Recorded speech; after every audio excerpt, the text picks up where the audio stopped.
New York is a city where anything is possible.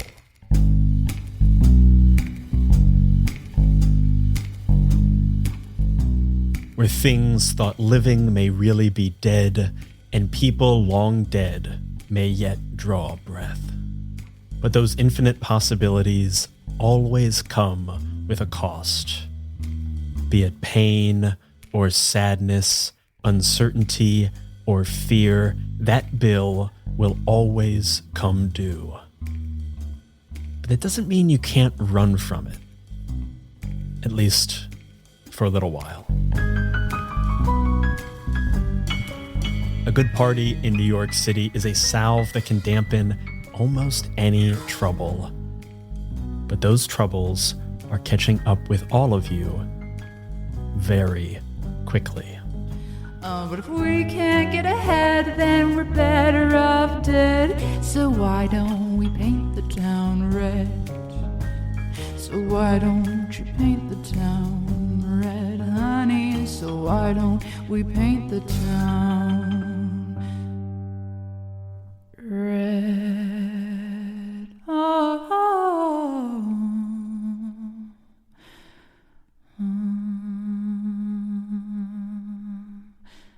Good night. We're going to begin this session, as we did last time, with some consequences of the previous session. Yuck. Yuck, Brian. Lovely. I think we're going to be fine. It's going to be great. If I remember correctly, the last session ended with, oh yes, the destruction of an entire faction. A thing not really in the game necessarily. What the hell? Who could have done that? For consequences, we're going to look at the player with the most chaos. Sorry, is the most pulse? I think it's almost chaos. Most chaos. Oh, so it's not? Oh, it's most chaos. Yeah. Fuck. Shut up, guys. I didn't want to say anything, but then Brian asked. Oh, no. It's Sivali. Teacher,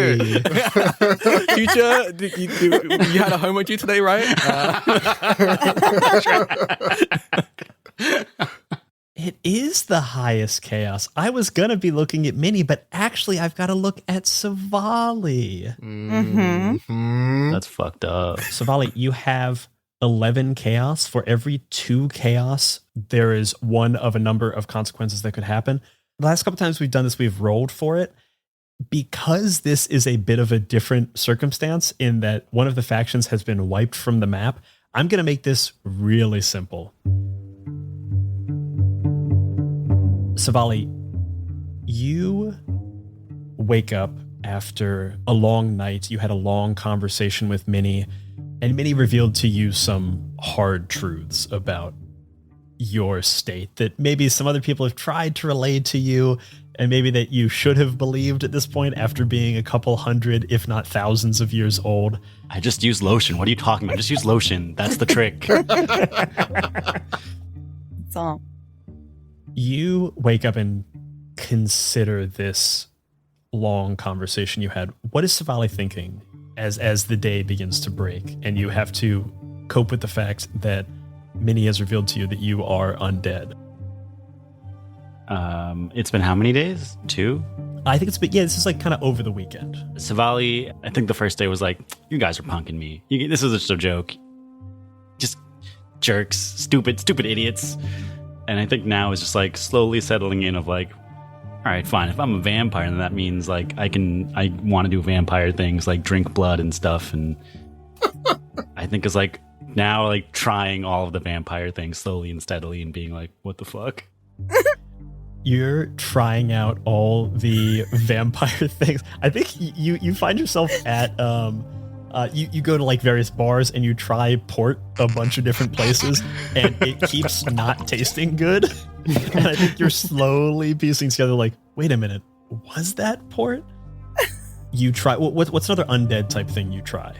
I think, what's one of our banes or like the things that vampires can't do? It was...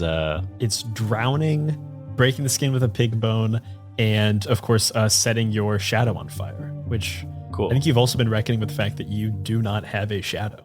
Yeah, I think I went to the doctor's office and was like, hey, can you like check Me, for my vitals and stuff, haven't been here in years, actually, ever. Hey, Doc, Shadow's gone. My shadow's got about gone. that? Well, there's a circus in town. And Yeah. You end up at a doctor's office, just like a walk-in clinic. And I'm giving like my date of birth of like the actual date of birth. Like I've never been to the doctor because I've never needed it. The doctor's kind of like, they're all kind of dealing with you. Like they're trying to push you off into a psych ward or something. But 3 doctors come by, all try to take your heart rate. Like they all put stethoscopes to your chest and nothing, they're not hearing anything. And the doctors keep getting really frustrated. Like, oh, God, Cindy, get me another one of these things. They're just going through stethoscopes and they're not working. You luckily make it out of there before anything like crazy happens, before they try to, lock you up in any kind of institution. In Bellevue. You go to the doctor. They don't really know what to do with you. You go to the library, try to research things for yourself. And while you're researching undead, you find a daily New York Times from that day. You flip through it kind of idly. You see sports section, you see arts section, you see undead section, you see classifieds. Wait a minute. You turn back and see an entire section written in inverted inks, like the page is black and the writing is white. Whoa. And you see bylines by Nellie Blight detailing in gruesome detail the events that happened at Margino and Bain just a few nights ago. You read, and as you read, you realize that before Kane destroyed Margino and Bain, all of the factions were holding firm, waiting to see what would happen with this massive shift in the board. All chess players waiting to see what the next move would be.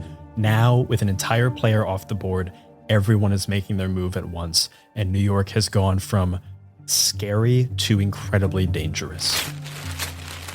You become immediately aware while you're reading that all 5 remaining factions are aware of you and your friends. You, Sivali, are named by name as being the person who started the incident by making out with the court clerk. No.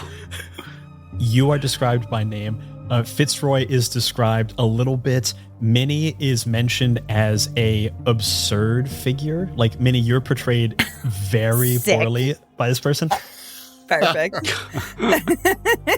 And Kane is made out to be exactly the kind of monster that could do this thing. Your consequences for these actions are that all of the other factions go from friendly to hostile like that. Oh, damn. No. No. Brian. I don't understand why they would do that. I don't get it. Thanks, Kane. Come on. We didn't even like them anyway. It was just a little oopsie. Come on. I was just roughing him up. Boys will be boys, The Sixth Family, the Brokers, Tammany Hall, the Classical Archivists of Carnegie Hall, and Hudson, all of them have machinations in the works. That even Nellie Blight, the most impressive reporter at the New York Times Undead section, only has inklings of what is truly happening behind the scenes. Whether or not you fully believe you are undead or a vampire, I think you are incredibly aware of the danger that you have found yourself in. Can only undead see the undead section? Only undead can see the undead section. For everyone else, it looks like the comic section. Does it say undead? Oh, that explains that. That's so funny. The undead don't have comics. Oh, Marmaduke. Someone reading this horrific newsletter and being like, "Oh, Marmaduke, it's so funny." Yeah. It's very strange when people encounter undead reading the undead section at a coffee shop, because they'll be freaking out and everyone will look over their shoulders and be like, "Family circus, what are you doing?" Garfield, Mondays aren't that great. Why are you so upset? And Sivali, as this realization hits you, I need your chaos to go to 0 and your pulse is reduced down to 1d3. So go ahead and roll a d6, have it, and that's your new pulse. I rolled a 6, so that's just 3 then.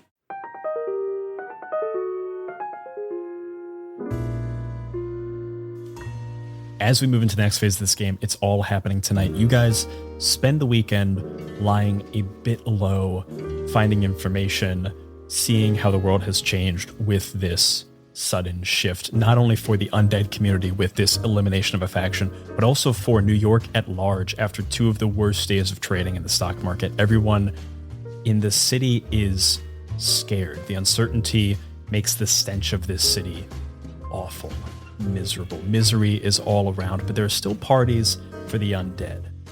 For it's all happening tonight. Normally we do a little around the horn for each and every person. I'd love to do a little what's happening tonight with Fitz, Kane, and Minnie. Okay. As Sivali is reckoning with this potential drastic shift to their identity and also the danger that they're in, what do you guys do to help Sivali out? Well, I got to make sure she looks good. So Minnie's going to take a little bit of a, we'll call it like a makeover ambush, I think, is what we're going to do. We'll get all the supplies ready, and just when Sivali's not paying attention, I'll just jump in there and get it ready. Can Kane be involved in this and take, when you say ambush, take it very literally and like put a bag over Sivali's head and then drag them? You know what? I've never really actually done one of these, so I think that looks fine. I've done a lot of ambushes and kidnapping in my day, so I can get Sivali to you quickly. Yeah, perfect. I can get Sivali to you quickly. It's terrifying.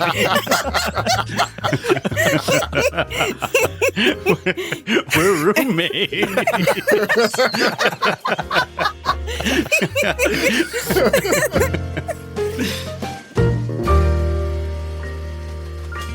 I think when Sivali least expects it, when they're out freaking out, trying to find more evidence on what and who they are, out of nowhere, a bag is put over Sivali's heads and they're dragged, kicking and screaming to an unknown location, but which later becomes known when I put the bag off their head. And they're in front of the desk with many makeups and outfits that Minnie has set up. Yeah, I got hair dye. Kane, do me a favor. Roll duplicity with the upper hand. Okay. Okay. I got a +1 for that. That is an 8. 8. Okay. Do you want to burn anything to get to 9? Or are you sticking with 8? I take a chaos, right? Take a chaos, yeah. I'll take a chaos, yeah. I'll reroll. Reroll whatever die you want. Oh, that's better. That is 9.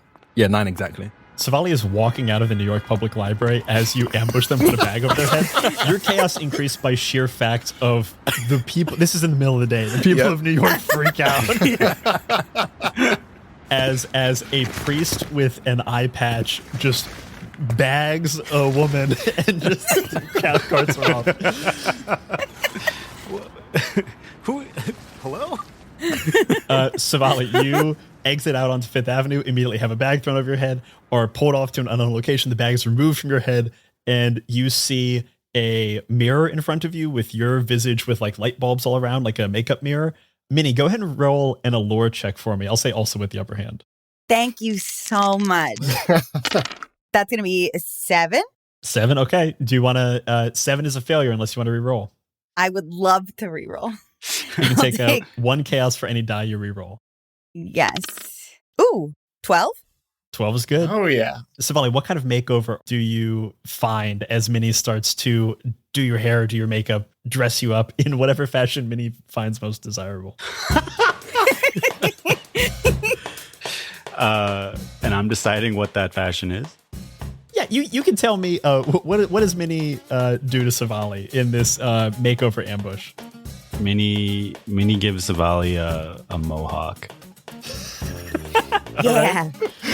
Turn into a full steampunk vampire.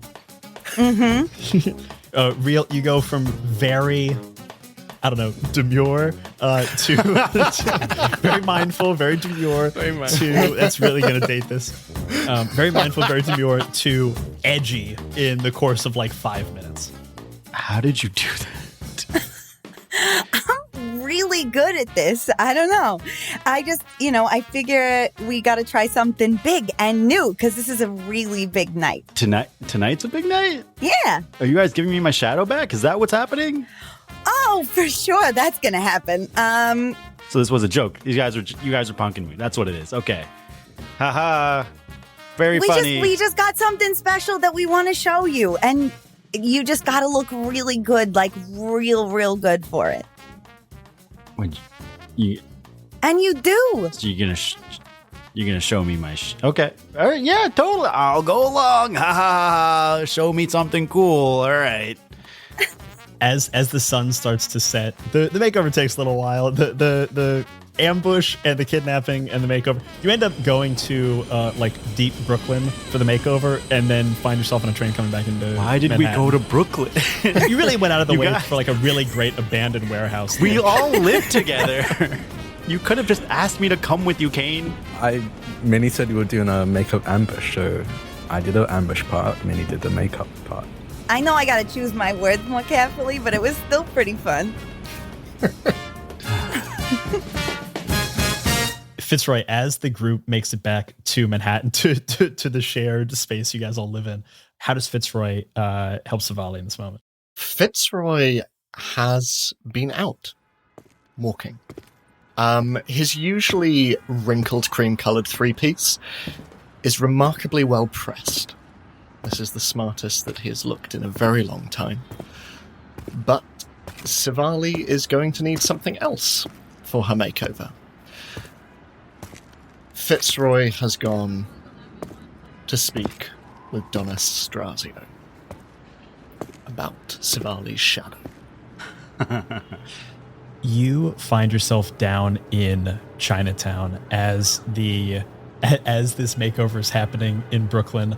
You find yourself down in Chinatown on Doyer Street. You remove that grate directly in front of Namwa Tea Parlor and climb down into the sewers beneath Chinatown and find yourself in Donna Strazio's lair, bunker.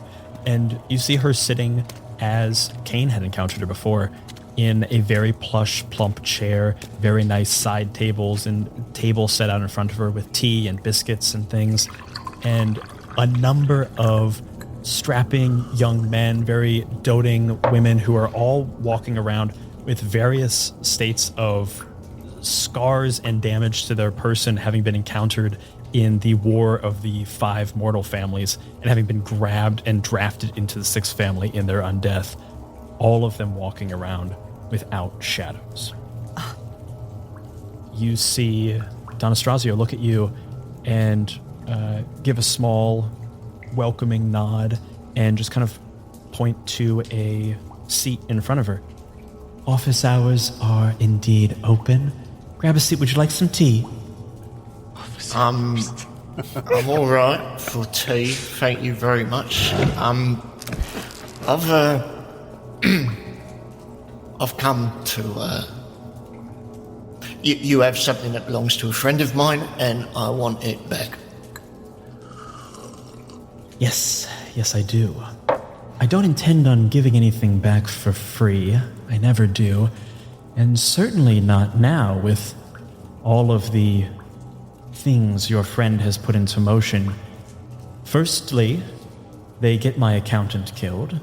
Secondly, they begin a domino chain which destroys an entire faction and, frankly, messes with my plans for this city. So, no.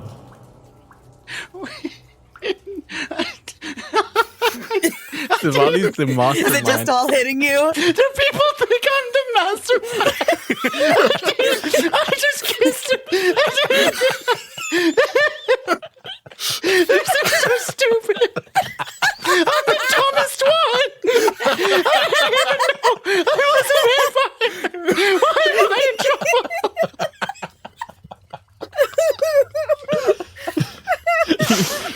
You see Donna Strazio look at you, and you look behind Donna Strazio, and there is a corkboard with a number of like headshots with like daggers through them and various things like that, and like kind of like a string board all around the city, and there's a whole web network that is all leading to a picture of Sivali. Fitzroy just kind of looks over his shoulder, does a bit of a triple take, and just like, well, in that case, you know,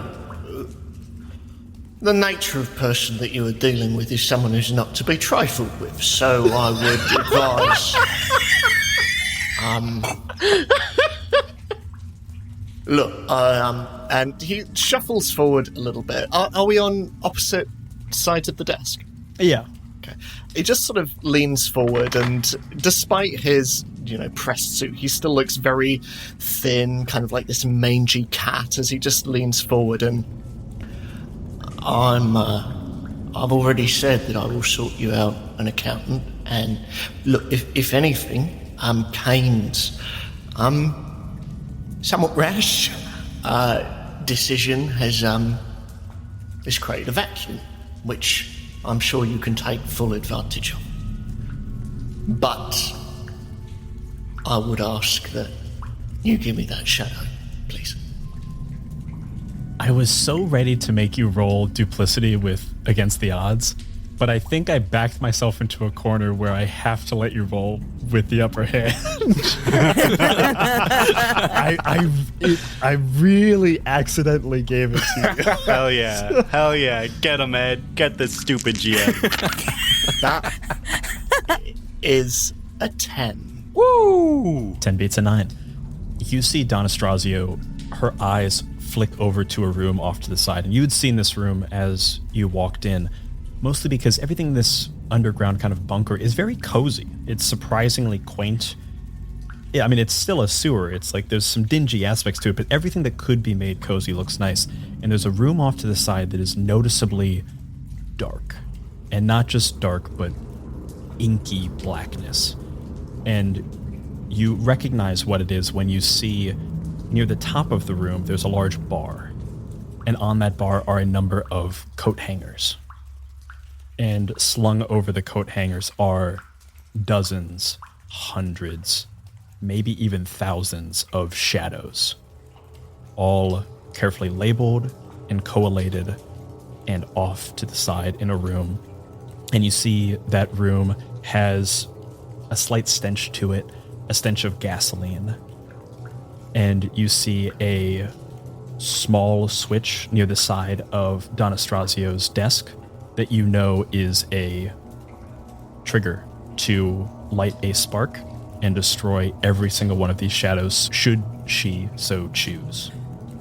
Her army of people is held by a hair trigger, but she hears what you say. She looks at the corkboard off to the side, and you see what you realize now is she is almost looking at the combination of Sivali and Kane and you and Minnie as attempting to make a play to become a new faction of New York. Like, the level of chaos you guys have wrought puts you in that realm of, like, maybe this is a player on the map. And I think with that level of confusion, she balks at you for just a moment. I have not gotten to where I am by giving things away for free, no matter who I'm dealing with. So I'll make you this deal. I told your friend Kane that I wanted no part of his troubles when I first saw him. I don't think I want any part of your or Sivali's troubles. But I came across this at great expense to me. And you see her kind of like flick her hand, and one of her minions, you recognize Seamus, who Kane had beaten up before, like still badly beaten up, grabs a coat hanger out of this thing and holds up a shadow and kind of like shakes it. And you recognize the vague visage of Sivali's figure. This came to me at great expense, and I won't part with it for free. So if you make me whole before the markets open on Tuesday, I'm happy to give it to you. But I'm short an accountant. Without such, I will not have a part in this city.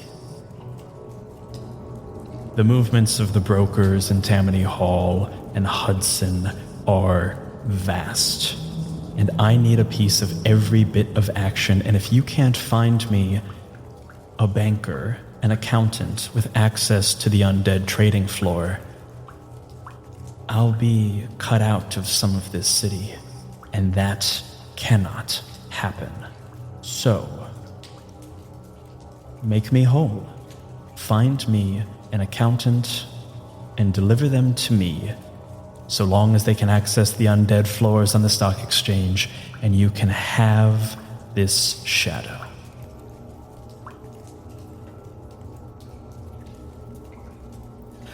You know the three ways a vampire can die, right?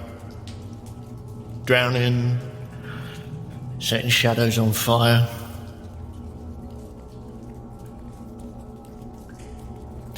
Lovely thing about working in a bar is the catering. People fucking love pork chops.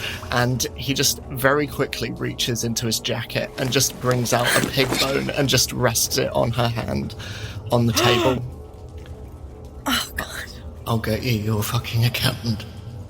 But I'm not walking out of here without that shadow. You fuck. You see Don Estrazio look at you, look down, recognize what is happening here. There are two banes she worries about often. Shadows, she has vast control over. Drowning, she has to worry about because Hudson is such a powerful figure in the city.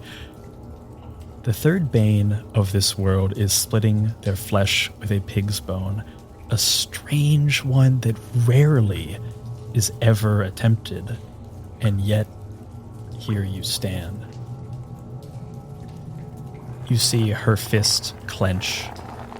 She doesn't move. You see Seamus look at you, recognize what's happening here. His mother, Don Estrazio, looks to him. Eyes flash over.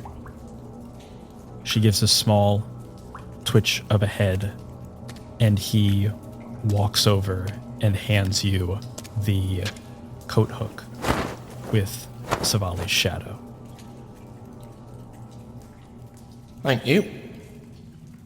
And just sort of awkwardly, not really sure what to do with it, just kind of like wraps it around his forearm, just awkwardly, sort of like, and just...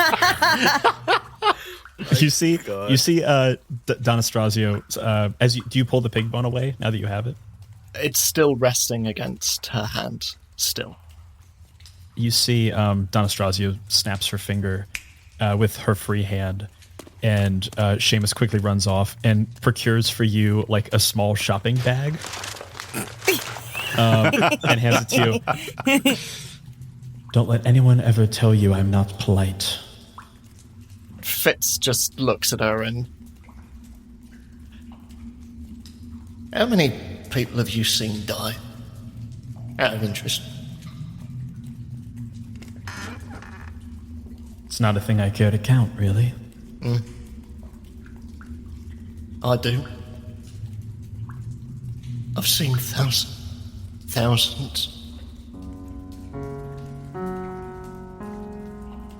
And just putting the shadow into the shopping bag and just looking at Don Estrazio, just very, very truthfully says, I will get you your accountant. But stay the fuck away from me and mine. You understand? She looks at you, gives you a small, kind of knowing, sad smile. She looks over at Seamus and a number of the shadows in the back wall. A number of my boys were soldiers. I know what that can do to a person. Happy to take your credit. And you see her eyes glance at your shoulder for a moment. And she gives another small smile and just says, give Hudson my best. And you glance at your shoulder and see, despite having gotten this suit pressed and cleaned for the first time in some time, there's still that little remnant of Hudson's spit that he spat back at you when you spat into him. Fitz's eyes just look towards that, and he suddenly realizes that the hand with the pig bone is shaking, and he just immediately just turns and, not even saying another word, just immediately, just very quick step, walks out until eventually the air of New York hits him once more, and he just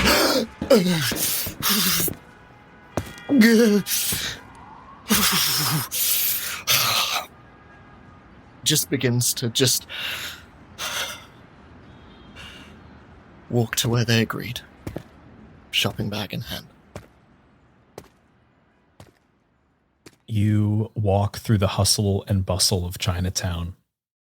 The undead of New York City exist as a layer slightly offset from the rest of the city. You walk through streets with mortals unaware of who and what you are and what precious cargo you carry.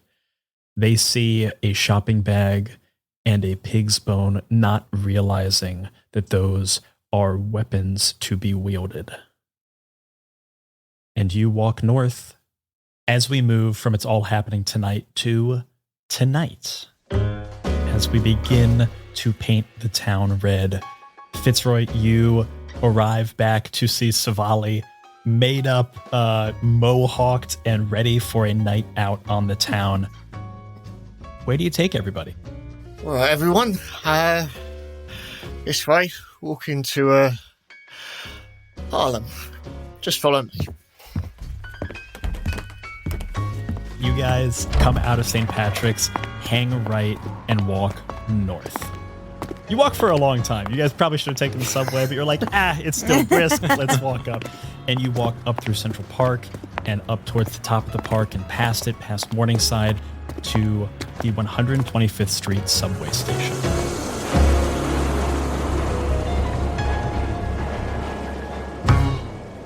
Jesus.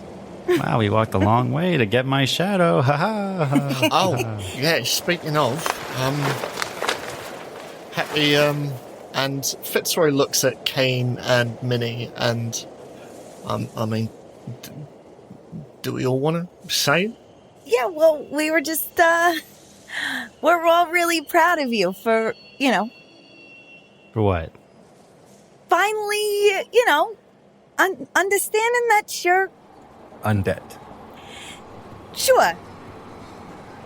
Ha, you got me. Ha, I'm undead. I'm a vampire. Right? Ha ha. Yeah, totally. Kane guys. looks between Minnie and Fitzroy like really confused. It's like, she is. Did she not? You are a vampire. You made me walk all the way to Harlem to tell me that and give me that. You got me. You guys got me good. You got me. You got my ass. Well, first night of... we in the past have enjoyed making a big song and dance about it. I don't know about you Old Testament types, but I know with Minnie it was quite the night. Best night. And, feels like... Well, yeah. And, anyway, I got you a little something, Sivali. And once again, just reaching into this shopping bag, brings out this... a coat hanger that's just wrapped in this vaguely translucent, black shawl thing, and just, might need to stretch it out a little bit, but, there you go. How do you guys even do that? You put it on. Thank you.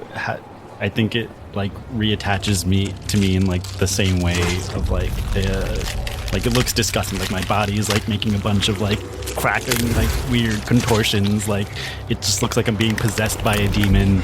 I make a weird gurgling noise, and then I'm all together now. Yeah. The shadow briefly gets reattached hands to feet, and all of a sudden Sivali inverts and freaks out, and head is coming out of butt, and there's this whole madness, and then the shadow kind of readjusts, and you see a mother and her little child walk by, and she goes, "Just ignore them, honey. Just ignore them." And your shadow reattaches and slowly uncrumples, and yet your body kind of mimics the shadow as the two of you become two entities and then slowly morph back into one thing. Holy shit. That feels crazy. Well, and Now, your outfit is complete. It's a lovely look, hair and... Guys, thank you so much. This is so nice. I bet you guys were just like, I feel left out because I'm the only undead one in the group. So you pulled this whole elaborate stunt to get my shadow stolen. You guys stopped my heart for a second. That was, I don't know how you did that. Doctors can't even figure out how you did that. You went to the doctors? Yeah, I went to the doctors. But you paid Nelly to write that crazy article about me being this head honcho person and everyone hates me. This is crazy. What are you talking about? I pull out the report and I give it to you guys. You guys see this, stunningly accurate and also very damning portrait of the four of you, all referenced by name, not in a flattering way at all, and positioning you guys as a potential new faction, or at least as the people who destroyed Margino and Bane. And as you begin to read this and attempt to flip the page, all of a sudden, a subway comes into the station and blows the paper out of your hand. It clatters down the tunnel as the V line pulls in to the station. Real quick, can I grab Sivali's hands? Hey. Girlfriend, I know that this is really hard. Yes. And it's going to get a lot easier in just a couple minutes. What? But you gotta come to terms with it, okay?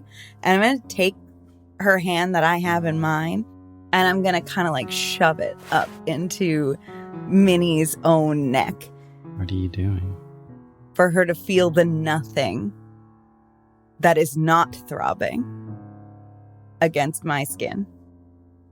Minnie, Same thing happening to you, and I'll take her other hand and put it to her own neck. Sivali sits there, goes, no, come on, guys. Fitzroy, come on, you guys. It's true. It's... Kane, come on. You're doing a great job acting, man. Yeah. Sivali, I never joke with you specifically. That is true. You never joke with me specifically, and I try really hard to get you to joke, and I would... Look, I get it. Sometimes I wish this wasn't the case anyway. I wish it wasn't. Sometimes I wish that this was not reality, but it is. And, when I get past that, those little moments, this is better. So the reason Stand why... clear of the closing doors, please. We should hurry. Yeah, Come on! we should, yeah, and you see Fitzroy just kind of glance at Minnie a little bit before, alright, come on, let's hop the turnstiles, come on! You guys all rush into the subway as the doors are closing. You hold the doors open, and a couple people get mad at you. You find yourself in a subway car on the V line heading south down Manhattan. The train starts to pick up speed pretty quickly. It really has some giddy up to it. And you look around and you see a couple of seats open. You guys grab 4 seats all together. And there are a bunch of very dry looking men all in black or charcoal suits with gray fedoras and they're all reading newspapers at the same time. Very dull, drab space. And Sivali, you're looking around, you're kind of keep feeling the lack of pulse in you, trying to feel your heartbeat just in your body. I stole a stethoscope and it's in my ears and I'm trying to find my heartbeat. As that happens, you hear one of the carriage doors open up, the interconnecting doors between subway cars, and a person walks in an all-white tuxedo with a white top hat and a ivory white cane with a golden handle. One of those canes that doesn't have a hook to it. It's just a straight bar down that somehow feels more, I don't know, cool in that way. It's like, how does that help you? You got to have the hook part, but they don't. Comes over to you and looks at you and goes, I understood there was going to be a party here tonight. You know who it's for? We all point, all of us, at Sivali. And I think if Sivali's still got that stethoscope in her ear, I'm going to grab the little sensor end of it and just go thump thump. Ah! And pull it out of her ears. You thump thump pull the stethoscope out of her Wait, ears. give me that back. You see the woman in this tuxedo reaches into her pocket, grabs a crimson lipstick and uncorks it, puts it to your forehead and draws a big V on your forehead, stands up at attention, clacks her cane twice, and immediately all of the drab people in this car throw off their clothes and immediately confetti, balloons, flowers. Everyone is wearing purple and pink and white and yellow and green. And it's a assault of colors and fun and excitement as all of a sudden streamers and balloons go off, party blowers go off. Happy Turning Day! Happy Turning Day, Sivali. Turning. Wait a minute. There's no V train? Thought you'd figure that out. You wouldn't know this, Sivali, but Fitz and Minnie and Kane have all partied here before. The Veen train is the only train in New York that services all 5 boroughs, running express. All you have to do is enter it at midnight at the 125th Street station. It goes in circles around all 5 boroughs. Yes, Chinook, even Staten Island. Even Staten Island? My little home? Yeah. And if there is a party in New York worth going to, it is this one. You see all of the cars start like exploding into color and fun. A player piano comes out and it seems like a ghost is playing on a piano. The woman who's in front of you, Gladys Bentley, this boisterous big figure just looks out and goes, Everybody, we've got to celebrate this new person. Stand up, miss. It's me. I died today, everybody. That was me. I'm dead. She grabs like a ring announcer in a boxing match. A microphone descends from the ceiling like 3 feet above her, and she holds the microphone. He goes, "All right, we've got a new undead with us today. Let's introduce them and make them feel really warm and welcome. Tell us your name, honey." Sivali is my name. Sivali, give it up for everybody! Yes, thank you. Cheer for me. Yes. And you know what that means, everybody? That means hugs and high fives and kisses and drinks all around. Let's make her feel really, really welcome in Undead. Songs play up. You see a hot dog vendor comes up who is a living embodiment of a dirty water dog and is giving away free hot dogs to everybody. This is Hot Dog, who is always outside any party worth having. I love him.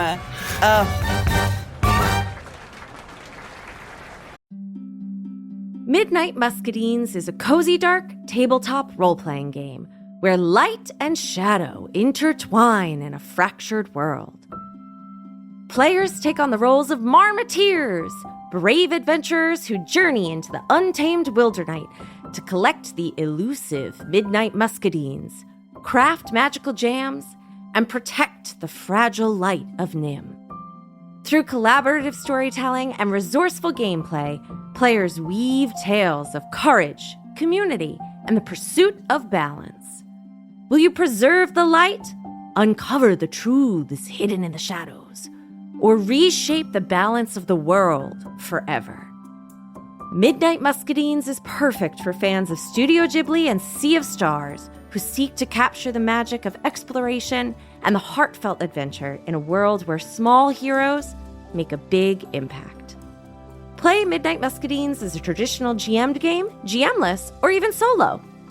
Midnight Muscadines is crowdfunding now on BackerKit. Join the campaign at pandiongames.com/muscadines. I'm Quinns of tabletop role-playing game review show Quinn's Quest, and this is Play to Find Out. Play to Find Out is an actual play podcast that brings notorious old games from the 80s and 90s back to the table.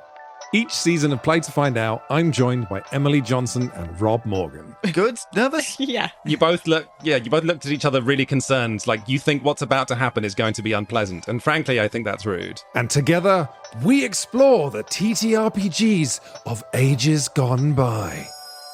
Our goal, to separate the TTRPGs that deserve to be remembered from those that maybe don't.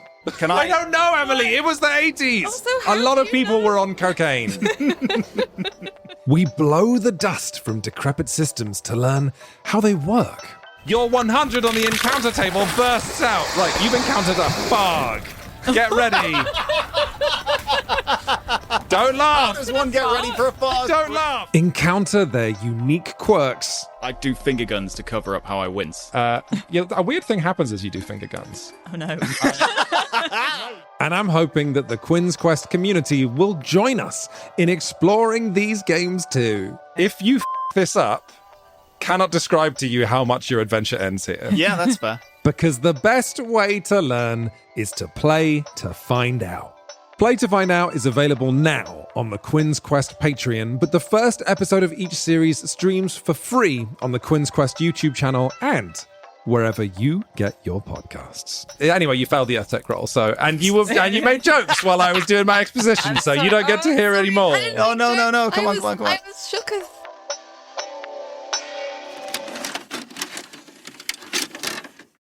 Sivali, I want to start with you. This is the best party in New York. It is the well-known to be one of the best running parties. A lot of drag, a lot of over-the-top outfits. Pretty much the dress code here is more. And everyone is taking that into account.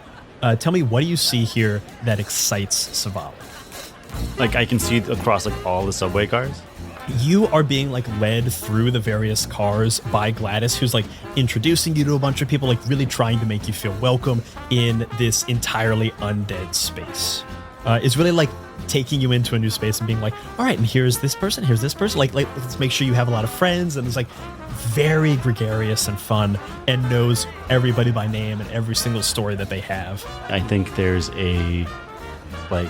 one car that's just like a river of it's like a river of blood, but I think the gang has told whoever the river guy to call it a river of port in my honor. Mm-hmm. Yeah. There's a river of port running through. Yeah, this is there's a bunch of different cars. All of them kind of have themes. This one is very clearly Willy Wonka, but it's it's the most fucked up Willy Wonka you've ever seen.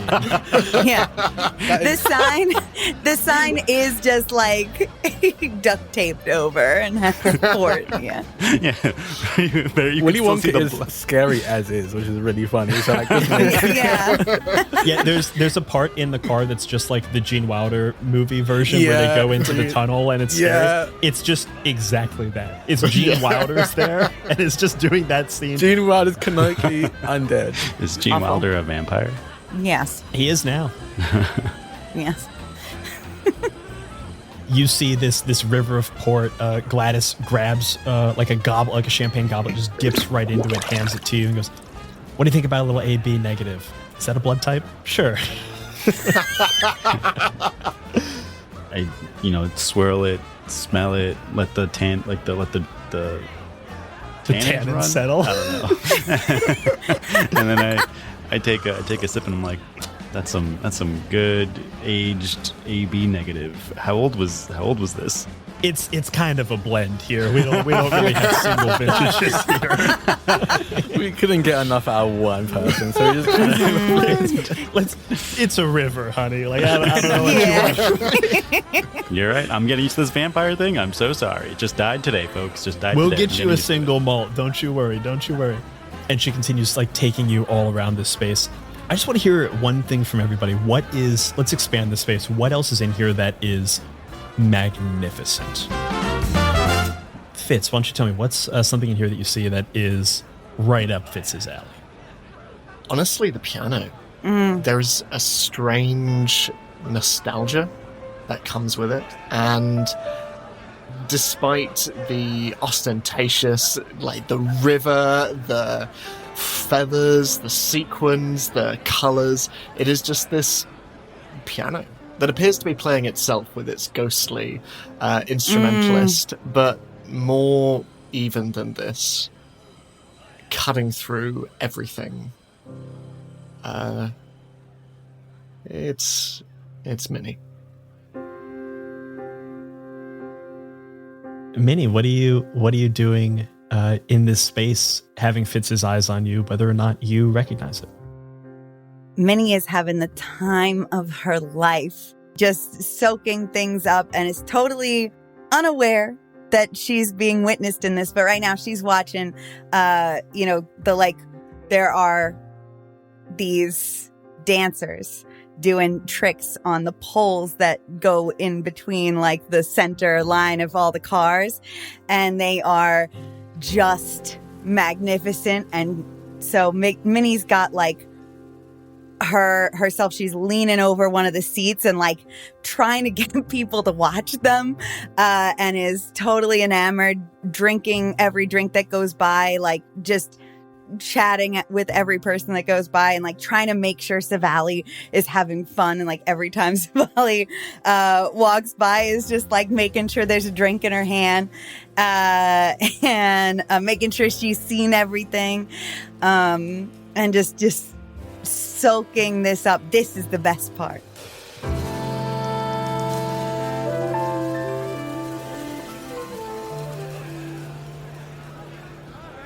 This is the subway where Showtime was invented, where people are like dancing on the poles and like doing flips and crazy stuff. This is where it all started. And it is probably exclusively true of this train that everyone is into it. That is not true anywhere else in New York. No.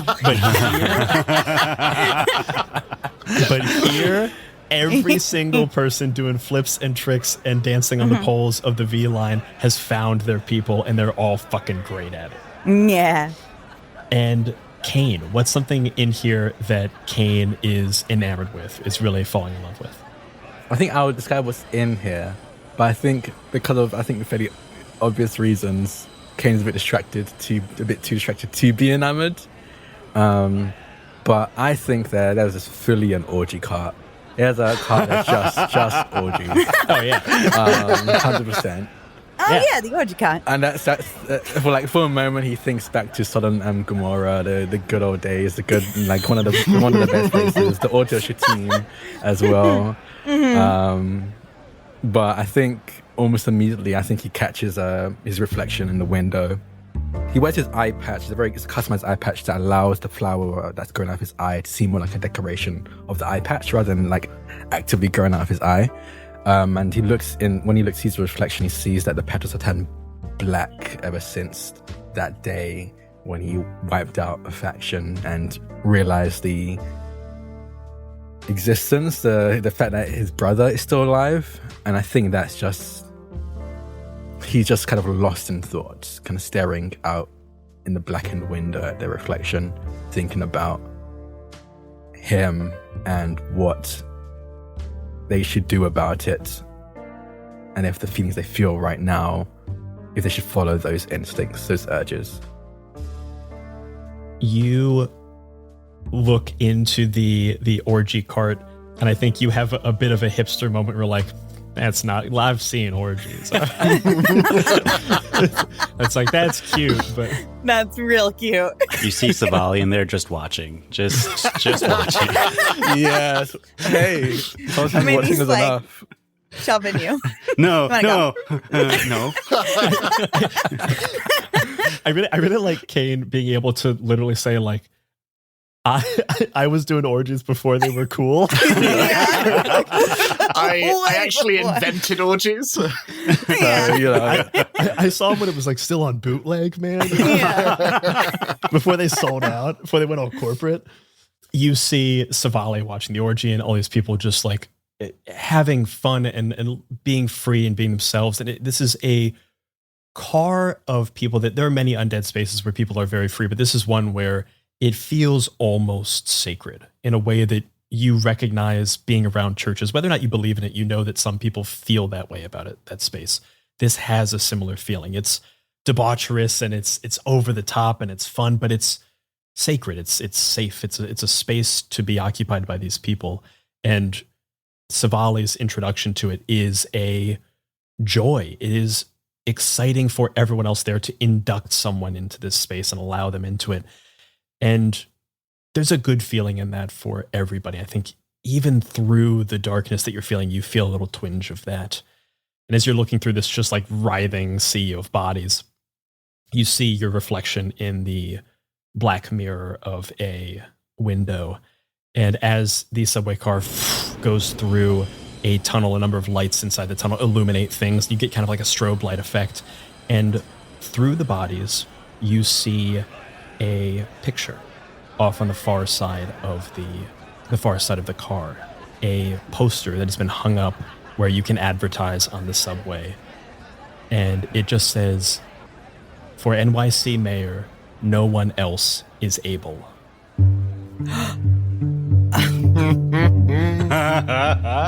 And you see the picture of your brother. You feel that thrall, that pull of that hypnotic ink that you as an undead are aware of, but still feel. And you also see all over it from a number of different colored lipsticks are kiss marks. Sivali may or may not be involved, but if nothing else, you can say your brother is hot. And a bunch of people in the orgy car are down with giving some kisses to the poster. You look back into the orgy room, Sivali's kissing the poster. Kane just grits their teeth and leaves the orgy car. Just returns and walks out. It's really tough to ruin the orgy car, but... I think as Kane is walking out, I think Fitzroy similarly, still fully clothed and just leaning to one side. And I think just seeing Kane, you put a lot of eyes on us. Yeah. I'd apologize, but I'm not sorry. I did what I needed to do. I didn't ask you to apologize. You went to one of the factions. I assume they're one of the ones who took Sivali's shadows. You went on your own? I did, yeah. I knew tonight was going to be special, so figured, what's the worst that can happen, right? I think we both know what the worst could have been. You think you're going to kill him, then? Every fiber of my being wants to end him. It's taken everything in me right now not to punch a hole through the wall of this train. Right where that face is. Yeah, but we're having a party, aren't we? We should be happy, right? These parties haven't made me happy in a very long time. Yeah, I know what you mean. Can I ask you a question? Have you ever turned anyone? Have you ever made them what we are? No. Yes.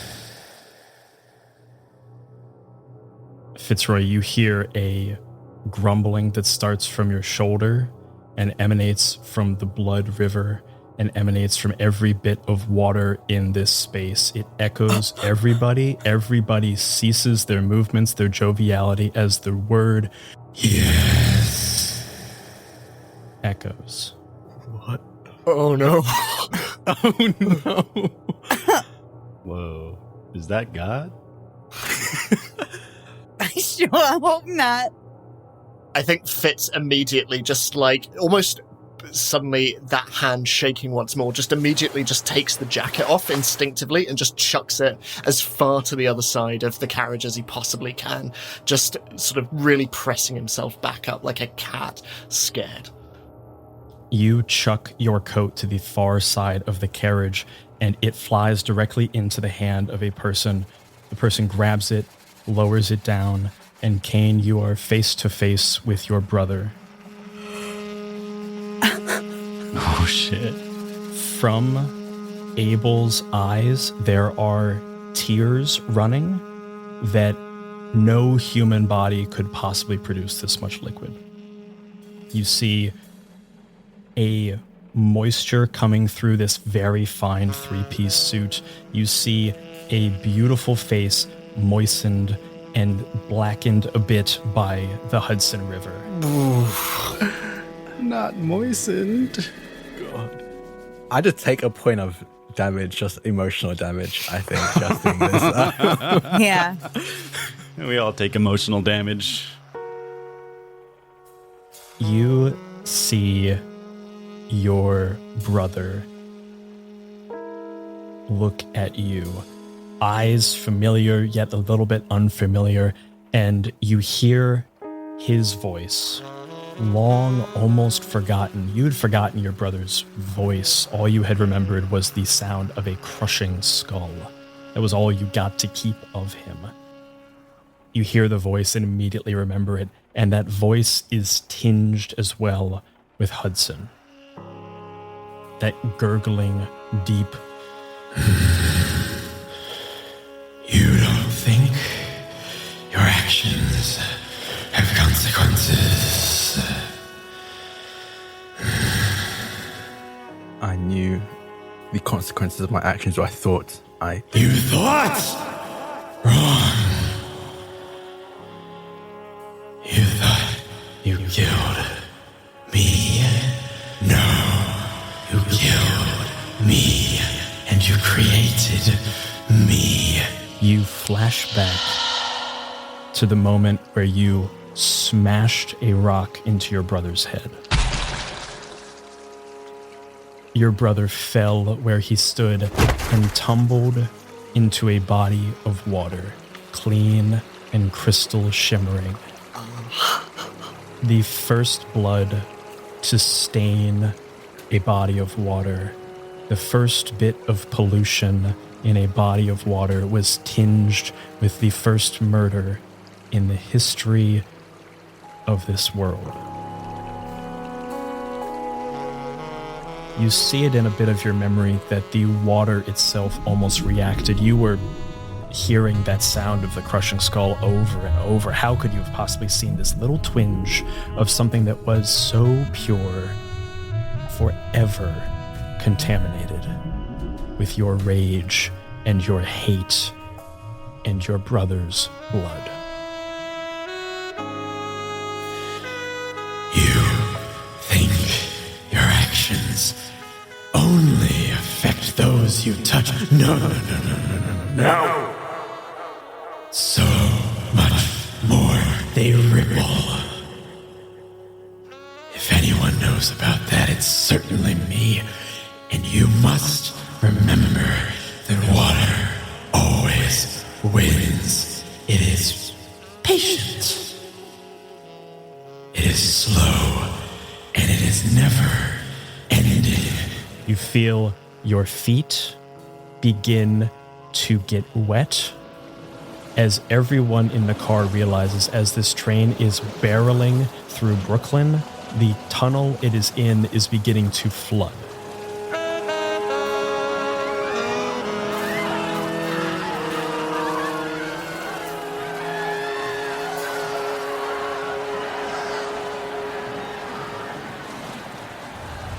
The second I see water, my drink is down and I'm getting Fitzroy by the hand. Fitz is just looking at the water and seems remarkably calm. This is almost like the shock his system needed as he just looks around at all of the water flooding through the car and just feeling your hand. Just, are you okay? Are you okay? I'm fine. We're not staying here though. Not with this. No. Get Sivali. I'll Kane. Everyone in this car is gone to Kane. It's just Kane and Abel here right now. Sivali, girlfriend, this isn't part of the party, so we gotta bounce. Sivali just shows up and goes and has gotten into the cocaine blood, like the blood of people that have done cocaine. Yeah. And is like, hyped up and is like, you know, I am looking at Abel's like way hotter in the poster. Like what's up with that? Like what's that's crazy. What'd I say? Why is everyone stopped? The world around you fades out as you are locked in a moment with your brother. The world around you does not exist. You don't feel your feet. You don't hear the sounds of this car. For a moment, you might not even hear that ever-present crushing of a skull that has been your heartbeat for these millennia. But you see your brother, and you hear just him as he just breathes a ragged breath.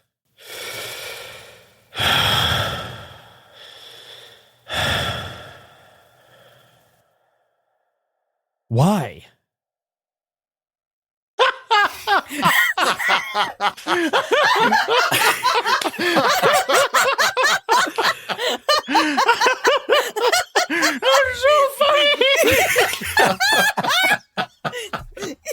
You know, he's right.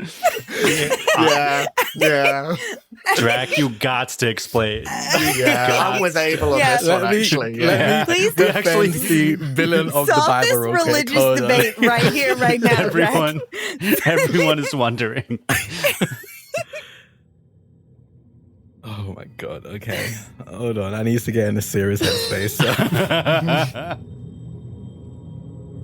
Why?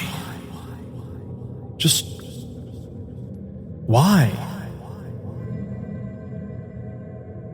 It was just constant, Abel. No matter what I did, you were always the one to be chosen by my parents, by God. Everything I did was not good enough for anyone. I had to live up to you. You couldn't be happy for me? You couldn't be happy in my success? Celebrate along with me? Be my brother? I'm not my brother's keeper? I didn't ask you to be. I never asked for that. I was angry and I lost it. I don't know what else to say. I didn't mean to kill you. I didn't even know that was... I didn't know I could kill you. We just left the garden.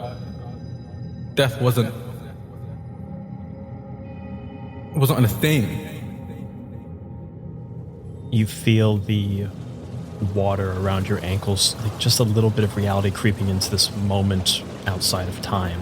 You feel it's still rising, but you recognize this is not a thing that is happening deliberately. This is a external reaction. This is a flood of emotion that is happening right now, becoming a literal flood into this tunnel. I think in this moment you very distinctly recognize that Abel or Hudson or whatever this entity is not actively trying to do this. It is a flood of emotion that is coming from them. You see just Abel, there's that tinge of Hudson, whatever this combination, this amalgam of these two spirits is, coming through, and you're trying to put that to bay. But it's faltering. You were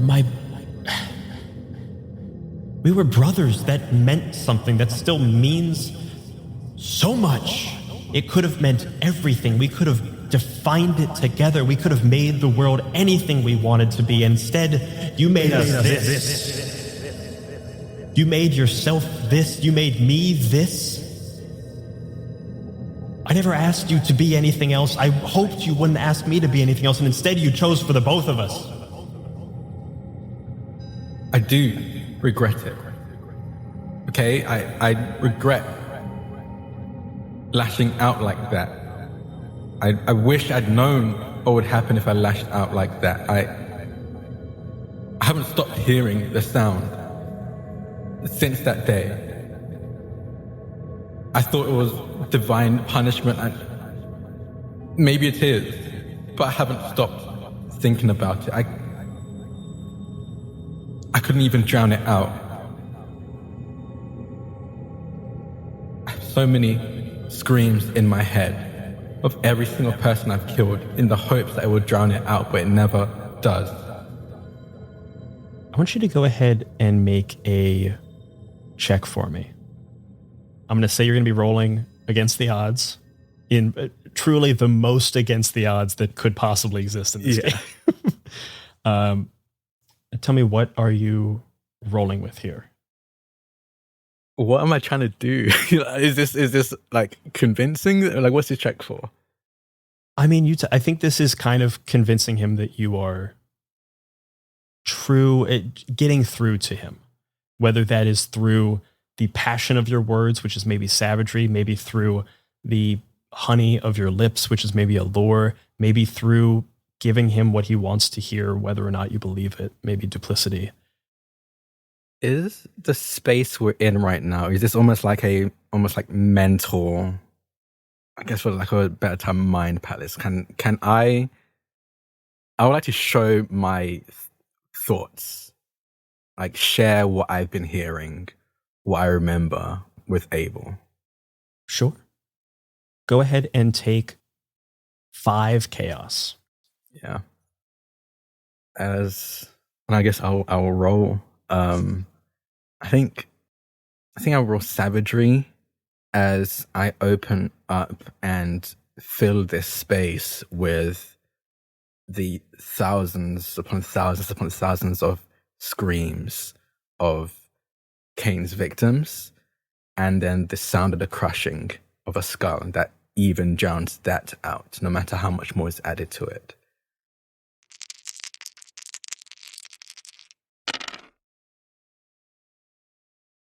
I rolled 2 6s and the 2, so I just draw one of the 6s, and I'll plus 2, so that's a 10.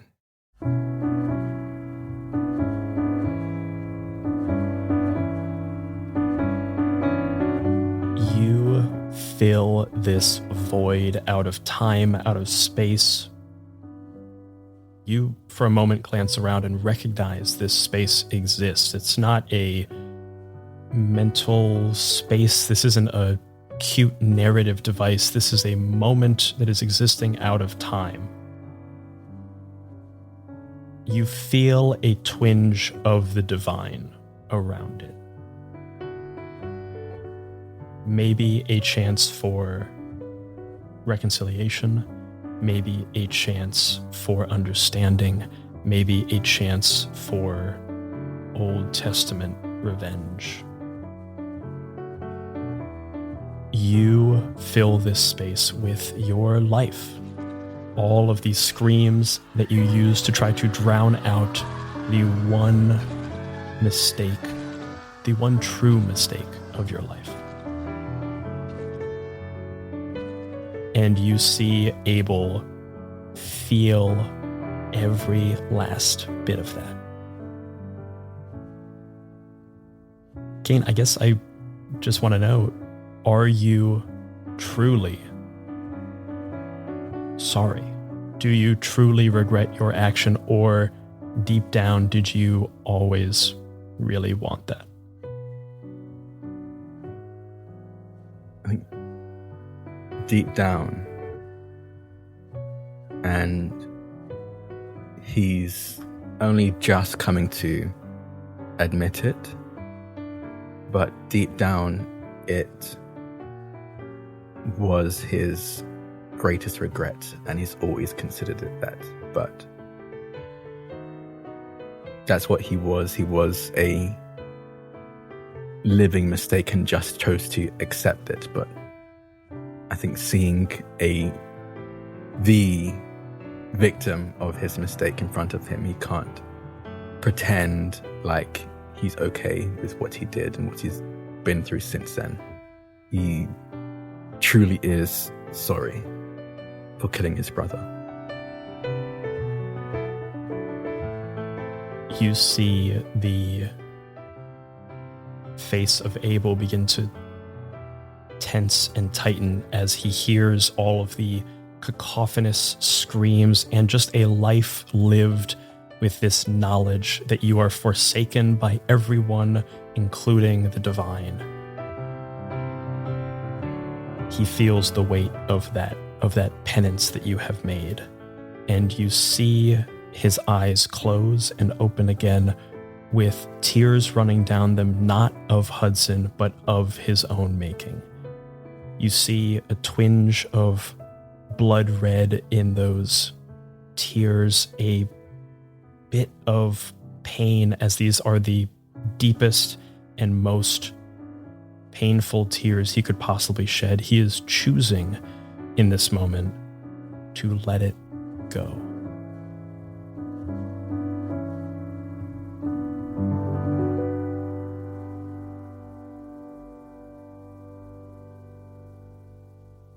You feel the edges of this space begin to almost flicker in and out of existence as the aura of the divine that is wrapping around you is beginning to fade. You feel the screams around you that you're projecting into this space begin to fade, and they fade. As they fade, you hear that crushing skull over and over fade with it. You see your brother across from you, his own tears falling down his face. He goes, can we just be brothers? Kane just hugs him. I think just pulls him into a hug. Abel hugs you back, pulls you in very deep. You feel the warmth of brotherhood in a way that has not existed truly in this world in millennia, that died with Abel. That new flame in the world ignites for but a moment until you feel a jet of water fly between the two of you and wash you each to either side as this realm of the divine shatters around you as you are all flooded off to either sides.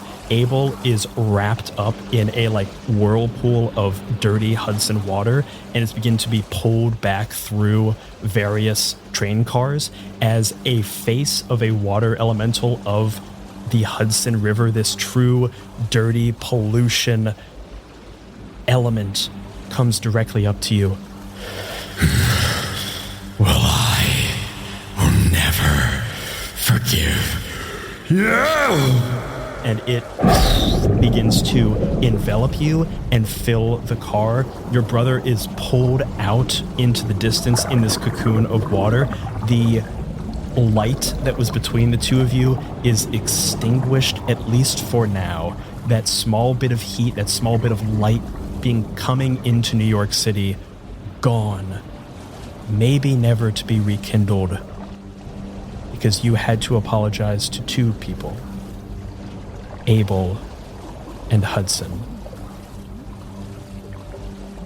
You feel like the spirit of Hudson begin to pull out of this space as just the water continues to rise.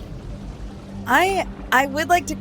I know that there was a sort of vignette situation happening, but did we all actually witness that conversation? Did we see that take place? I think you witnessed a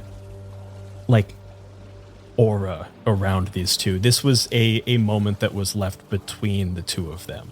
Okay, this was a moment of divine intervention in the most literal sense, allowing them a moment of solidarity. Perfect. Hudson begins to retreat. The spirit itself begins to retreat. The water's still rising, and you hear just a chuckle come out from all around you, even through the intercom of the train. I'm your brother's keeper now. Was that your dad? Who is that? No, I'm not sure I like that guy. no. You all need to get out now. And you coming with? Wait, but it's my party. We keep drinking, and look, I found the cocaine port. Bring it. Well, okay. Yeah. Is the water still actively rising? The water is now at belly button. It's rising up. Okay, to cool. We mid-chest can just height. drink it. Wait, it's water? No. Wait, it's water or blood? Totally Totally, absolutely. Just bring it with us. We'll bring the party somewhere else. The party goes where we go. I need to go after Abel. No. Remember, what's the worst that can happen, right? Don't. Kane, we get out together, please. Fitchway, get Minnie and Sivali out of here. And I'm gonna just charge down the train after Abel. Go ahead and roll me a savagery check. This is just like pure running through stuff. I gotta give it to you against the odds. This is the full force of the Hudson River coming in here.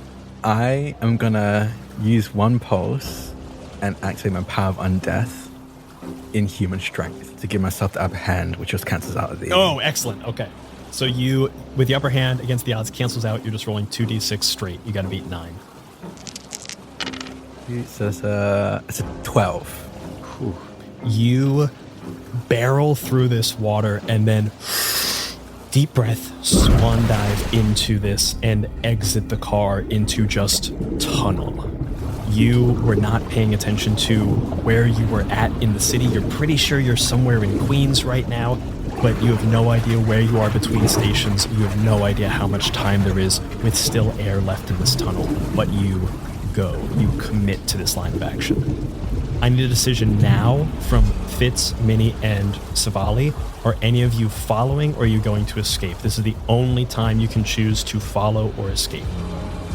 Minnie is taking one look at that water. She tried. He's not going. I'm pushing Fitzroy and grabbing Sivali by the hand. We're moving the other way. Fitz doesn't move, and just looking at the rising water and feeling this familiar sensation in the back of his throat. Is it water? Is it soil? Whatever it is, it's choking. But he looks at the water. Happy turning day, Sivali, and is just going to jump into the water and try and follow. Fuck. Sivali's pretty drunk and goes, oh, I forgot to... She goes, oh, I have to see if Kane wants the top bunk or the bottom bunk tonight. Let me go ask him, and then jumps into the water. No! Sivali,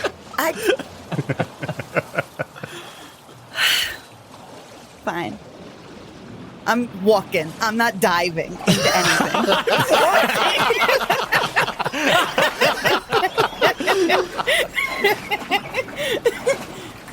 Bastard. I'm walking is insane. That's so funny.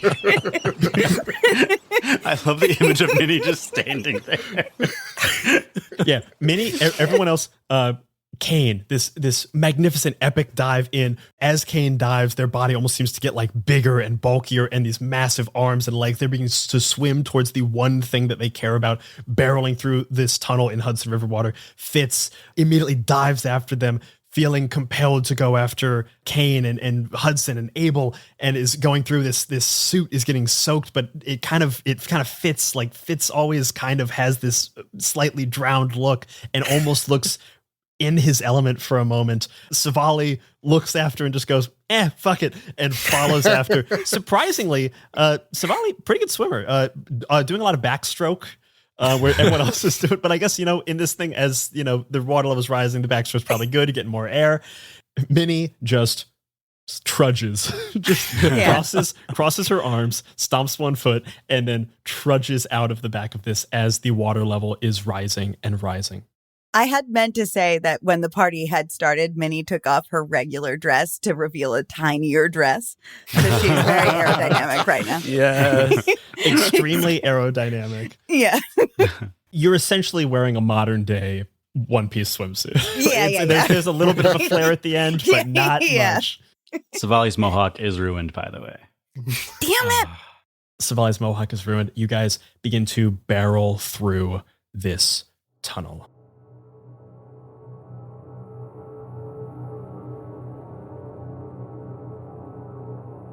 Before we end this episode, Kane has already succeeded on his check.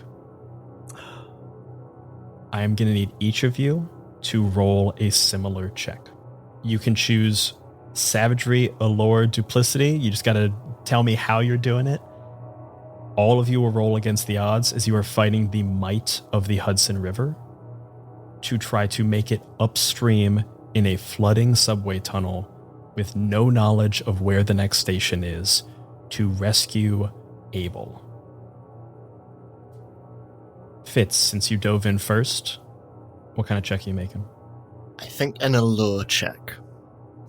And I think as he's occasionally just coming up for air and just and just going back underwater occasionally, he just, as he comes up above the water, his messy blonde hair just kind of slicker than it's ever been. He looks quite good, actually. But as he comes above the water, he just starts to just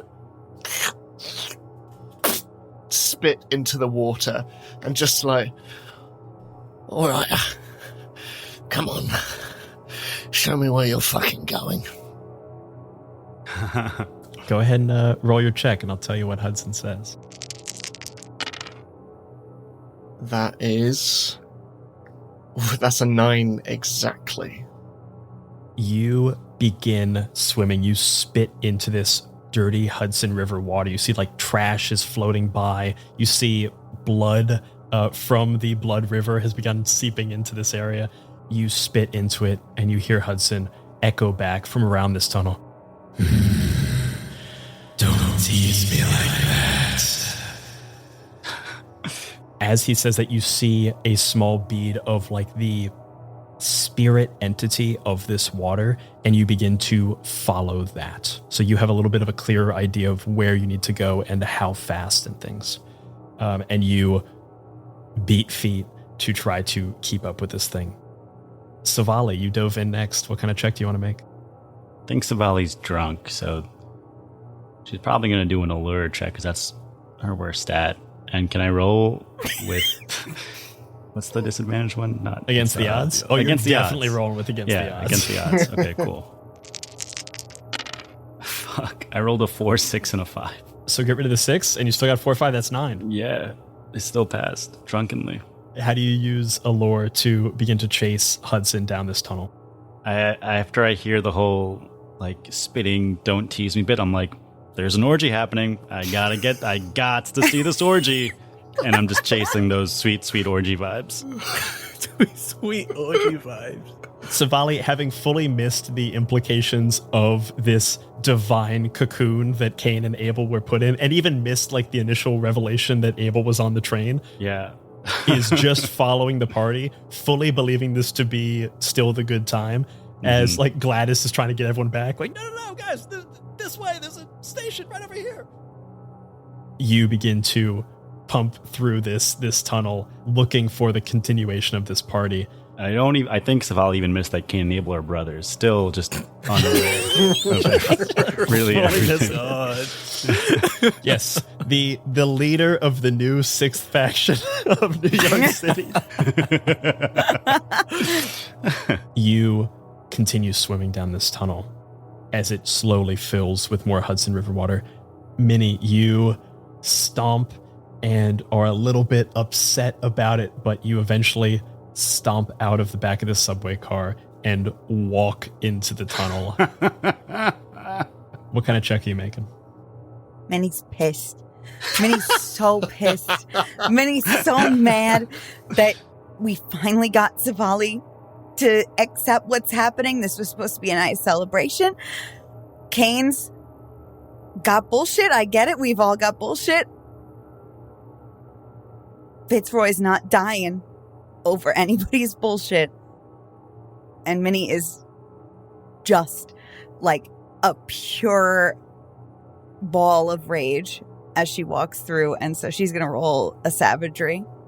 As I want to be very clear, everyone else is swimming. Minnie is walking. Yeah. She's just walking. I'm walking here. She's walking here. Thank you. God. I got a 10. Got a 10? With against the odds? No. I got a 9 against the odds.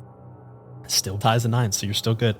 Minnie, you funnel your anger and your rage and a certain amount of wrathful care for Fitzroy into kicking off your very nice shoes, hiking up your dress that is easier to walk, and trudging through this subway tunnel, one foot after the other, refusing to be slowed down by something as trivial as fucking water. Yeah. What is bullshit, famously. This entire time, everyone has been telling Minnie that New York is over. New York is dead and dying. And in this moment, Minnie more embodies the spirit of a New Yorker than anyone who has ever lived. I just want to point out that the rats are running the other way. I'm following you, idiots. As this tunnel continues to fill, you begin to move quickly through and towards some unknown destination. And I think that's where we will end this penultimate episode of Paint the Town Red. Brian, I was just about to kick your ass, man. Come on. Drag. Me? I told everyone to leave. Imagine that alternate cut. Just all of us going, okay, after party?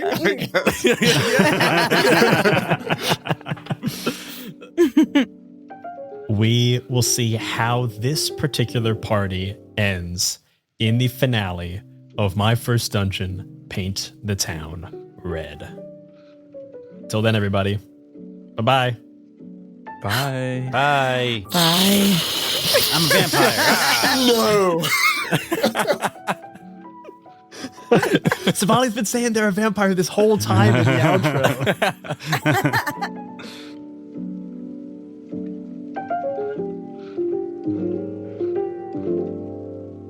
This season of My First Dungeon is sponsored by Soul Muppet Publishing. Paint the Town Red is now crowdfunding on BackerKit. Use the link in our show notes to let them know that My First Dungeon sent you there.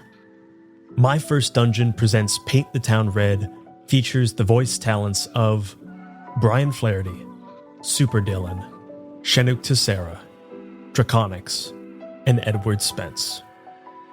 This episode was produced by Elliot Davis and Abby Hepworth. Editing and sound design by Brian Flaherty. The theme song, Paint the Town Red, was written and performed by Jay Stroutman. This episode featured music by Behold and additional music from artlist.io. My First Dungeon is a many-sided media production. To hear the cast talk back for this episode, plus additional bonus actual plays, visit us on our Patreon. And remember, if you're having fun, you're already doing it right.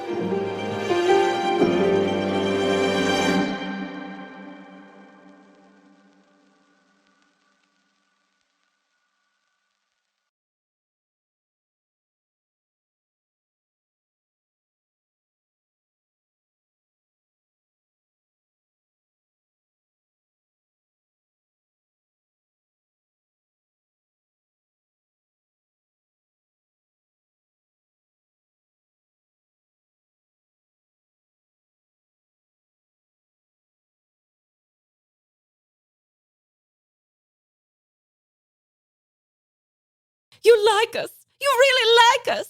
At least, I assume that you do, as you've listened to every minute of this episode. And yet you haven't already left us a 5-star review? Oh, well, what are you waiting for? Get over to Spotify or Apple Podcasts and leave that review now.